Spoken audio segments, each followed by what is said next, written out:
사실 문법이나 독해도 저는 제 나름대로 전국 1등이라고 생각을 하거든요. 오, 진짜요? 어떤 방법이시죠? 메가스터디 때도 제가 뭐 문법 독해 1등을 했었으니까. 네네. 근데 그 독해가 수능에서 네. 45분 내에 풀어야 되거든요. 네, 그렇죠. 그 중에서 18분을 갖다 단축시켰는데 그거는 최근 7년간의 기출 문제를 다 분석해서 과학적으로 계산해낸 시간이고요. 네. 공무원 같은 경우는 네. 한 27분 정도에는 풀어야 되거든요. 네네. 10분을 단축시키는 이야. 그러한 방법이 있습니다. 네. 그 공부 방법이 뭐 유치하다고 해가지고 효과가 떨어지는 게 아니라 훨씬 더 좋은 거지. 힘들게 열심히 해야 뭔가 공부한 것 같은 그런 느낌도 그거는 있죠. 착각입니다. 네. 선생님 하면 이제 연상법, 그 해마기억법으로 굉장히 유명하신데 네. 여기서 제가 이거 지금 해도 되는지 모르겠습니다만은 네. 야, 연상법을 쓰니까 오히려 좀 혼동이 된다, 단어들끼리. 네. 이런 것도 있고, 그다음 연상법 쓰면 발음이 결국에 좀 안 되지 않냐, 네. 이런 얘기들도 있는 것 같고요. 그 다음에 좀 오히려 이게 외울 게 단어랑 뭐 뜻만 기억하면 되는데 이거는 막 단어에 뭐 그림도 기억해야 되고 그러니까 더 오래 걸리지 않냐, 이런 말도 있는 것 같고. 네. 그 다음에 또 좀 많이 보이는 게 중하위권 학생도 확실히 효과가 있다, 그런데 상위권에도 통하는지는 모르겠다, 이런 말도 있거든요. 예. 여기 대해서 좀 어떻게 생각하지? 여쭤봐도 될까요? 예. 일단은 뭐 발음을 망친다라고 하는 것은 네. 예전에 그 연상법들 책들은 발음을 심하게 훼손시켰어요. 네네. 뭐 예를 들어서 뭐 danger 하면은 단 거. 단 거 먹으면 위험하다. 예, 효과는 있긴 있어요. 네. 자, 그런데 그런 식으로 다 발음을 훼손하면은 사실 이 연상이라고 하는 것은 발음에서 정확한 발음에서 나오잖아요. 나오죠. 네. 그래서 저는 99%의 단어를 원 발음을 계속 하면서 만들어낸 거예요. 아, 원래 발음 훼손하지 않고 하시는 거네요. 그렇죠. 그래서 그렇기 때문에 제 강의 들은 학생들 중에서 발음에 오히려 도움이 훨씬 되지, 도움이 있다.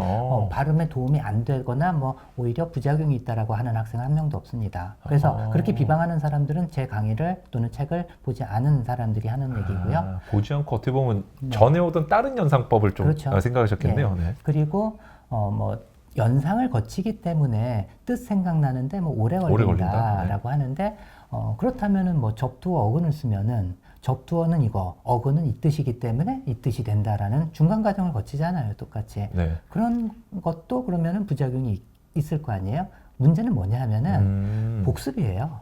예, 그냥 암기를 하면 중간 과정이 없기 때문에 그냥 암기하라 이렇게 주장하는 한 사람들이 있는데 예, 그것은요, 그냥 암기를 하는 데는 시간이 굉장히 오래 걸리고 오래 걸리죠. 네. 암기를 해봤자 중간에 힌트가 없기 때문에 금방 잊어버려요. 그래서 그 암기법에 대해서 연구를 한 결과 그런 식으로 그냥 연결고리가 없을 때는 17번을 잊어버리고 다시 암기하고 잊어버리고 다시 암기하고 이런 식을 거쳐야 완전히 자기 있게 된다라고 합니다. 예. 그런데 그 연상법과 어근이나 접두어를 갖다 활용할 때는 당연히 복습을 갖다가 해야 되는데 17번까지는 갈 필요도 없어요. 한 10번 정도만 하면 완벽하게 자기 있게 되는 것입니다. 그 과정이 훨씬 더 수월한 건데 그냥 암기를 하면은 중간에 힌트가 없기 때문에 오히려 암기하는 게 그래서 억지로 넣어야 되기 때문에 굉장한 에너지를 더 써야지 돼요, 사실은. 예. 그리고 나중에 기억이 얼마나 오래 가는가. 나중에 힌트가 있는 것과 없는 것과 차이가 엄청나게 차이가 나게 되는 것이죠. 그리고 중하위권 학생들한테는 효과가 있는데 뭐 상위권은 효과가 없다라고 하는 것은 터무니없는 말입니다. 제가 처음에 단어 강의를 시작한 것이 연세대 학생들과 그 다음에 이화여자 대학생들이 대상으로 했었고 거기에서 제가 인기도 순에서 1등을 했던 적도 있고 많은 효과를 줬습니다. 그리고 그런 것을 제가 직접 실험을 한 경우가 있어요. 실험요? 서울대생들한테 지원자를 모집해가지고 그 3명의 학생을 가지고서 단어 100개를 1시간 만에 암기를 시켜가지고 그 다음에 일주일 후에 얼마나 기억을 하는가, 한 달 후에 얼마나 기억하는가 해서 일반 암기 100단어, 그 다음에 연상법으로 한 100단어를 비교 실험을 한 게 있었어요. 이야. 예.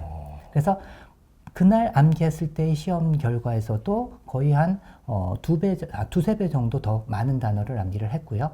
연상법으로. 그리고 한 달 지난 다음에 복습 없이 테스트를 했을 때는 평균적으로 4.8배인가 연상법에 훨씬 더 기억을 오래 했고 그래서 그 서울대생들도 그랬어요. 처음에 그 할 때 연상법에 대해서 어떤 이미지를 갖고 있었냐 했더니 3명 다 부정적인 부정적이죠. 예. 이게 뭐 단어가 학습 같지도 않고 했는데 막상 해보니까 어떠냐.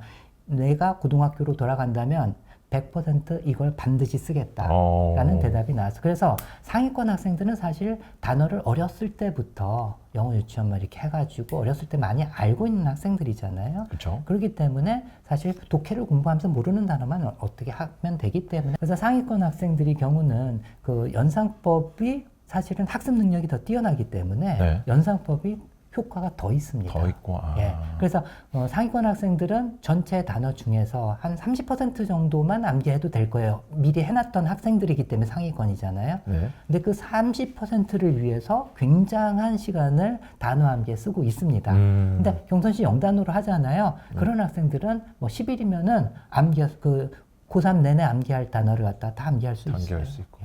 어떻게 보면 방법이 쉽다는 것과 그게 네. 쉬운 것만 쓸 수 있다는 게 전혀 다른 느낌이죠, 그죠? 그렇죠. 네. 공부 방법이 뭐 유치하다고 해가지고 효과가 떨어지는 게 아니라 훨씬 더 좋은 것인데 파워풀한 방법인데. 힘들게 열심히 해야 뭔가 공부한 것 같은 그런 느낌도 그거는 있죠. 착각입니다. 네. 쉬우면서도 재밌으면서 더 빨리 암기되고 더 오래 암기된다. 이걸 안 쓰는 게 사실 바보라고 저는 생각을 합니다.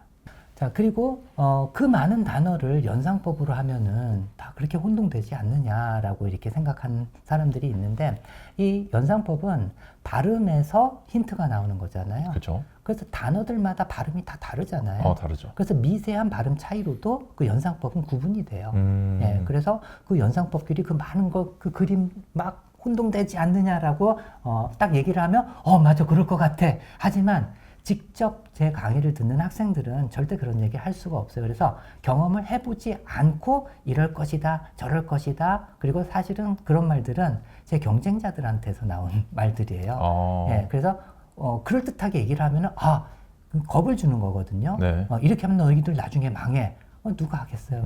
그런 거에 영향을 받아가지고 접근조차 하지 않는 학생들을 보면은 사실 사람 마음이 굉장히 마음이 아픕니다. 예. 한편으로 저는 어떤 생각도 드냐면요. 예. 앞에 경선식 영단어 공부법이란 말을 빼고 예. 그냥 영어 단어 공부법을 말 바꿔도 다 똑같이 다 맞거든요. 그 말이.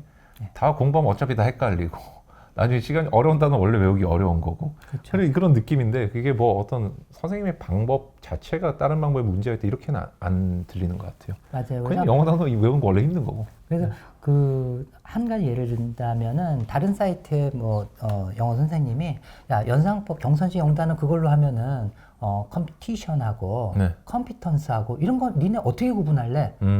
제가 구분시켜 주거든요. 예를 들어서 컴피티션 하면은 함께 피티션, PT가 하면서 경쟁한다. 그래서 컴피티션. 그다음에 컴피턴스 하면은 쟤는 컴퓨터는 수미양가 중에 수를 만들 정도로 능력이 있어. 그래서 컴피턴수. 예. 그러니까 컴퓨터에서는 그런 능력. 네.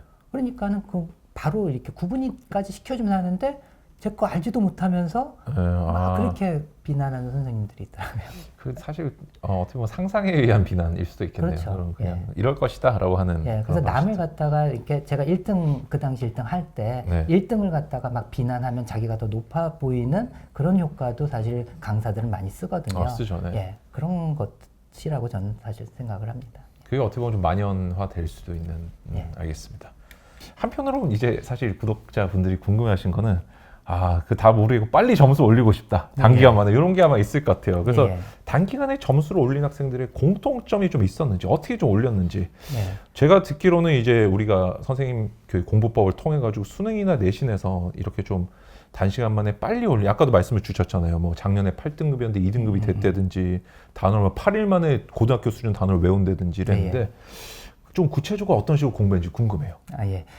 일단은 그 열공스터디 3명에 대해서 얘기를 했는데 사실 열공스터디는 예전에도 좀 했었어요. 그때는 더 많은 학생을 데리고서 했었는데 한 12년 전인가 12년 전에? 그때는 수능을 한 100일 남기고 모집을 했어요. 그래서 44명을 선발했어요. 야, 수능 100일 전이면 선생님도 긴장되셨을 것 같은데요. 그래서 44명을 모집해가지고 강남에 그 사무실을 하나 빌려가지고 거기서 만남의 그 시간도 갖고 해서 그때 80일 남겨놓고 시작을 했습니다. 그래서 80일 남겨놓고 영어를 온라인 강의를 통해서 순서를 갖다 알려주고 이렇게 공부를 하라라고 해서 우리가 관리를 해줬거든요.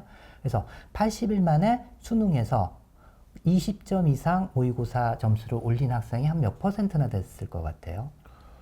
솔직하게 말씀드려서 선생님이 안 계시다 그러면 제가 낮을 것 같다 이렇게 하고 싶은데 솔직하게 그렇게 막 얼마 안 남은 상황에서 그 학생들이 그렇게 하면 안 높을 것 같은데요? 한 5분의 1?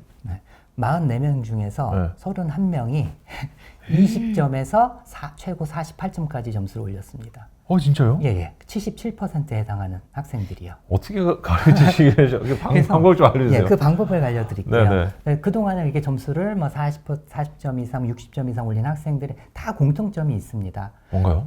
처음에는 네. 문법 독해 절대 하지 말라고 해요, 저는. 문법 단어만 그 단어만. 시간에 몰아가지고 아. 단어를 갖다가 한 달 내에 무조건 보자마자 바로바로 바로 생각날 나오게끔. 정도로 다 암기를 시킵니다. 그래서 빨리 하는 학생들은 이미 좀 알고 있는 학생은 10일, 네. 그리고 오래 걸리는 학생은 30일 만에 다 끝내고 나서, 그러면 아까 말씀드렸듯이 문법과 독해 공부를 할 때 막히는 단어가 없잖아요. 그렇죠. 예, 그래서 그 빠르게 공부를 하는데, 사실 문법이나 독해도 저는 제 나름대로 전국 1등이라고 생각을 하거든요. 오, 진짜요? 그거 어떤 방법이시죠? 메가스터디 때 또 제가 뭐 문법 독해 1등을 했었으니까. 네네. 근데 문법 같은 경우는 암기식으로 가르치는 선생님이 꽤 많아요. 근데 그렇죠. 저는 독해를 하기 위해서 문법이 필요한 거다라고 가르쳐요. 예. 네. 그래서 독해를 위해서 이해 위주로서 공부를 시키고, 그 다음에 독해에는 어떤 패턴들이 있습니다. 네. 명사 다음에 주어 동사가 나오면 그 사이에는 관계대명사, 관계부사 뭐 이런 게 상략돼서 뒤에서 앞으로 수식이 돼 있거든요. 그래서 문법을 독해에 적용하는 독해 비법을 다 만들어 놨어요. 그 패턴들은 한 50개 정도밖에 안 돼요.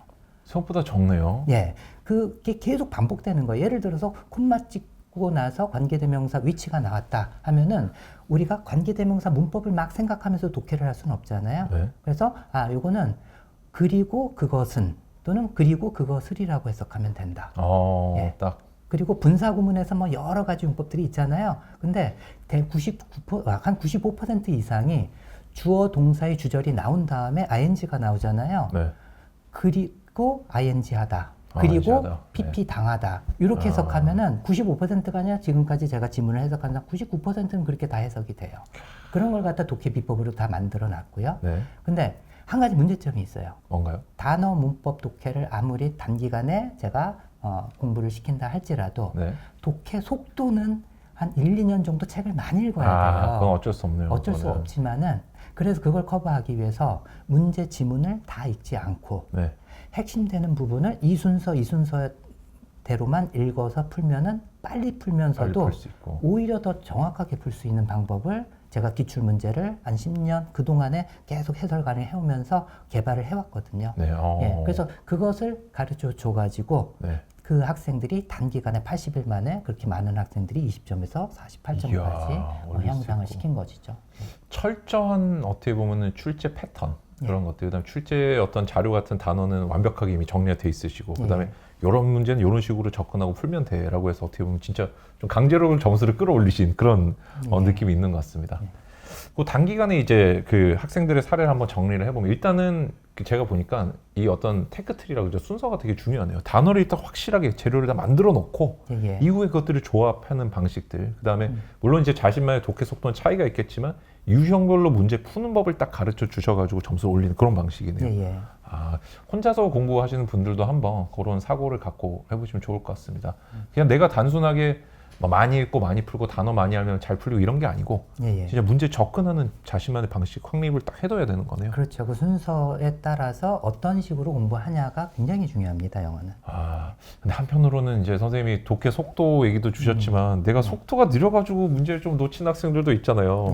수능 영어에서 근데 제가 알기로는 막 한 거의 20분 가까이 단축을 시킨 18분? 예, 18분. 그 독해가 수능에서 네. 45분 내에 풀어야 되거든요. 네, 그렇죠. 그 중에서 18분을 갖다 단축시켰는데, 그거는 최근 7년간의 기출 문제를 다 분석하셔서 그 시간을 다 따져봤을 때 과학적으로 계산해낸 시간이고요. 네. 공무원 같은 경우는 네. 한 27분 정도에는 풀어야 되거든요. 네네. 그 27분 정도에서 10분을 단축시키는 이야. 그러한 방법이 있습니다. 27분에 10분이면 진짜 어마어마하게 단축하는데 그렇죠. 비법이 뭔가요, 선생님? 네. 그거는 제가 자료를 네네. 가지고 설명을 드릴게요.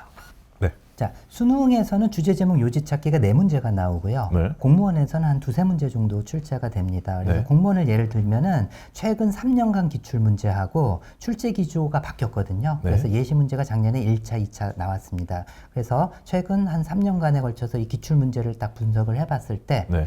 주제 제목 요지 찾기는 2-3문장만 읽고 100% 풀렸어요. 네. 그리고 그 문제들을 다 분석을 해봤을 때 주제 제목 요지 찾기 전체 19문제 중에서 네. 중괄식은 딱 한 문제만 한 문제. 있었어요.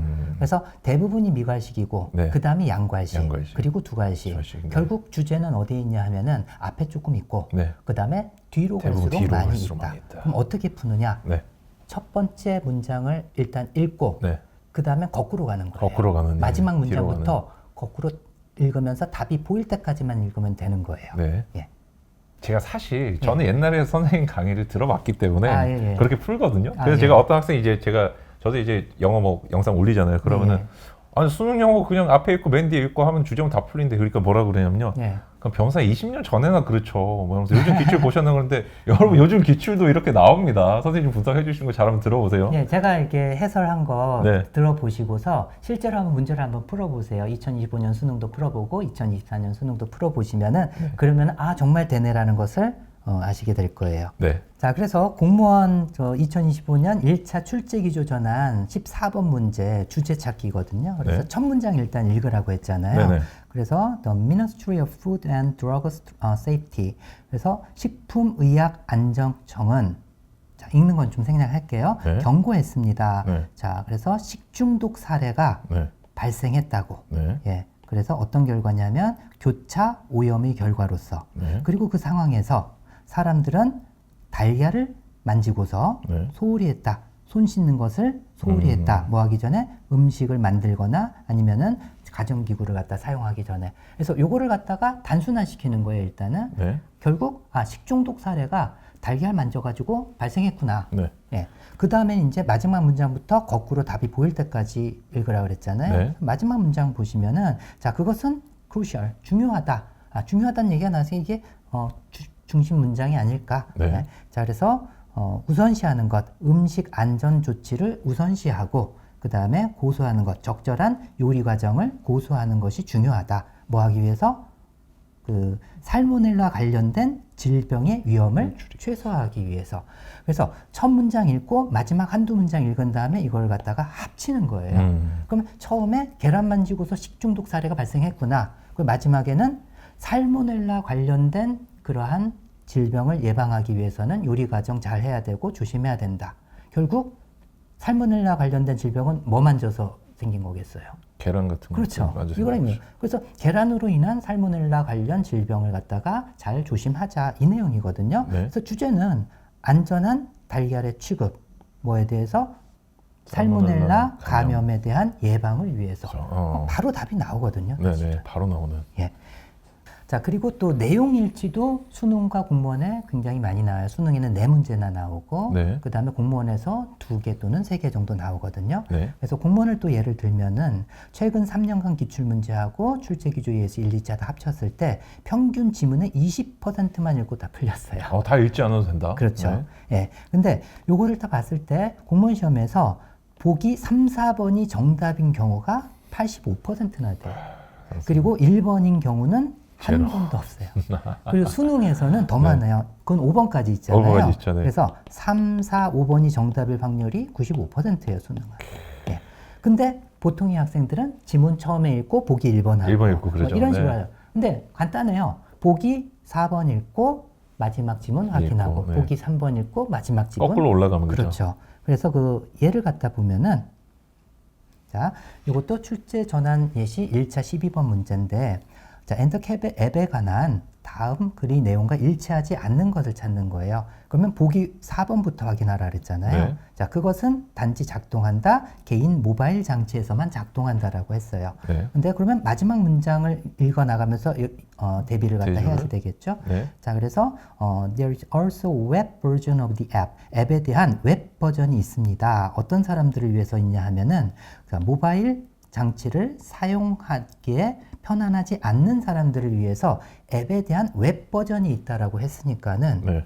여기에서 4번이 잘못됐죠. 잘못됐잖아요. 바로 잘못됐죠. 예. 그러니까는 이만큼을 안 읽어도 되는. 읽지 않아도 되는 거예요. 그렇기 때문에 최근 3년간 20%만 이런 식으로 읽고 풀 수가 있는 것이죠. 특히 공무원 시험은 시간 싸움이거든요. 맞습니다. 예, 그래서 국어도 시간이 오래 걸리고 영어도 시간이 오래 걸려서 이런 식으로 시간을 줄이면서 특히 아까 그 주제 제목 요지 찾기는요. 학생들이 보이는 것만 쭉쭉 끝까지 다 해석하다 보면은 주제와 관련 없는 그런 내용에 막 이끌리게 되거든요. 맞습니다. 그래서 오답이 날 확률이 있지만 우리는 주제와 관련된 앞부분과 마지막 부분만 읽었기 때문에 그것과 관련된 더 정확한 답을 갖다가 찾을 수 있게 되는 것이죠. 좋아요. 그러면은 변호사님, 선생님, 제가 영어 공부를 이번에 사실 진짜 안 한 노베이스인데 노베이스를 위한 공부법도 있나요? 이렇게 물어본다면 뭐라고 좀 대답을 해주고 싶으세요? 예, 그 많은 노베이스 학생들이 네. 사실 공부 방법을 몰라가지고 시간 낭비를 엄청 하는 학생들이 엄청 굉장히 하죠. 많아요.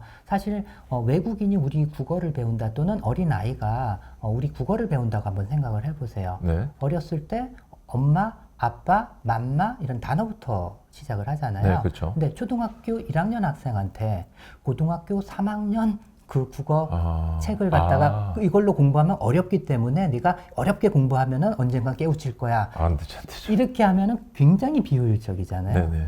그래서 많은 노베이스 학생들이 인기 강사들을 쫓아다니면서 네. 그 어려운 강의를 들으면서 이거 가지고서 한 지문 공부하는데 막 1시간 이상 소비하고 그렇게 해서는 절대 안 됩니다. 아까 말씀드렸듯이 영어는요, 자기가 수준에 맞춰가지고 그 단계별로 공부를 해나가는 거예요. 그래서 그 영어 공부는 마치 눈사람을 만드는 과정과 똑같다고 생각하거든요. 네. 그래서 그 단어를 갖다 처음에 기본 단어를 시작을 하고서 그리고 그 기본 단어가 완성이 되면은 문법 독해 공부하는 데 있어서 막힘이 없기 때문에 또 그 눈사람이 조금씩 더 커지고 그리고 거기에서 마지막에 유형별 풀이 비법을 이렇게 익히는 그런 과정이 필요하기 때문에 노베이스 학생들이 가장 먼저 해야 될 것은 영어 중학, 초중학 단어부터 완벽하게 암기를 하는 거예요. 초중학 단어부터. 예, 그래서 경선식 영단어, 중학 단어도 있거든요. 네. 사실 강의를 활용해가지고 한다면은 일주일 만에 중학 단어는 다 섭렵할 수 있어요.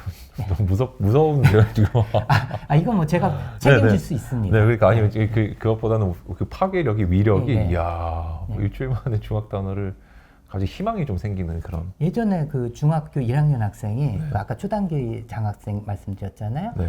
하루 만에 그 1300단어를 다 암기하고 그 다음날 바로 와서 100점 받은 학생이 있어요. 진짜 대단한데요. 예. 그래서 저도 사실 그 학생은 이 정도까지가라고 저도 의심이 들었어요. 그래서 그렇죠. 꼬치꼬치 물었어요. 네. 너 여기에서 아는 단어 굉장히 많았지? 라고 네. 했는데 중학교 1, 2학년 수준에서는 한 30%는 알았고 아, 중3 단어는 아예 몰랐대요. 잘 몰랐어요. 그래서 그러면 어떻게 했냐? 그냥 밥 먹는 시간 빼고 강의 들어가면서 1.5배속으로 다 들어가지고 복습도 하고 충분했어요. 그래서 100점을 맞았다니까요. 정말 하루 만에. 예. 진짜 저는 이렇게 말씀을 듣다 보면 성인들한테도 도움이 좀 되지 않을까 생각도 성인도 듭니다. 당연히 성인이 될수록 이제 좀 약간 뇌 기능이 네, 네, 떨어지잖아요. 약해지죠. 네. 네. 그래서 특히 할아버지를 분을 모시고서 예전에 EBS에서 나와서 그것도 촬영한 적이 있는데 그때 그 할아버지께서 사실 80세에 맞춰가지고 80단어를 좀 암기시키자. 좀 잔인한 기획인데 80세니까 80단어. 어떻게 됐어요? 근데 처음에 이렇게 하는데 일단은 집중하시는데 좀 힘드시더라고요. 힘들죠. 네, 그래가지고 우리 너무 욕심 부리지 말고 네. 30단어만 하자. 네네. 그래서 30단어를 딱 했는데 그때 시간이 얼마 걸리는지 아직 기억은 안 나는데 아마 30분에서 1시간 정도 가르친 것 같아요. 네. 계속 반복시켜드리고 네. 그 중에서 26단어를 맞았어요. 우와, 80세 분이 예. 30단어 중 26개를 1시간 만에요. 예. 야, 놀랐습니다. 왜냐면 사실 사회인 분들이 아까 저는 선생님 그 눈 굴리는 얘기를 해주셨는데 예. 굉장히 인상적인 게 내가 이제 사회에 나왔으니 이제 여기 맞는 공부를 해야 되겠다고 생각해서 기초 다 띄워먹고요. 그냥 예. 아주 영어책을 읽기 시작한다든지. 네. 근데 여기서도 기초는 중요하네요. 그럼요. 학교를 졸업하고 안 하고는 영어의 신이 봤을 때 아무런 관련이 없어요. 네. 기초가 없으면 안 되는 건 마찬가지니까. 수학이랑 똑같다고 저는 생각을 해요. 수학도 개념을 알고서 그 다음에 문제를 많이 풀면은 그 개념에 대한 이해가 있기 때문에 10,000문제, 10만 문제가 와도 해결할 수가 해결할 수 있잖아요. 있는데, 네. 영어도 마찬가지입니다. 그 기본적인 어휘와 그 다음에 독해하는 방법만 확실하게 자기가 문법까지 다 갖춰져 있으면 어떤 문장이 오더라도 충분히 독해를 할 수가 있게 만드는 것이죠.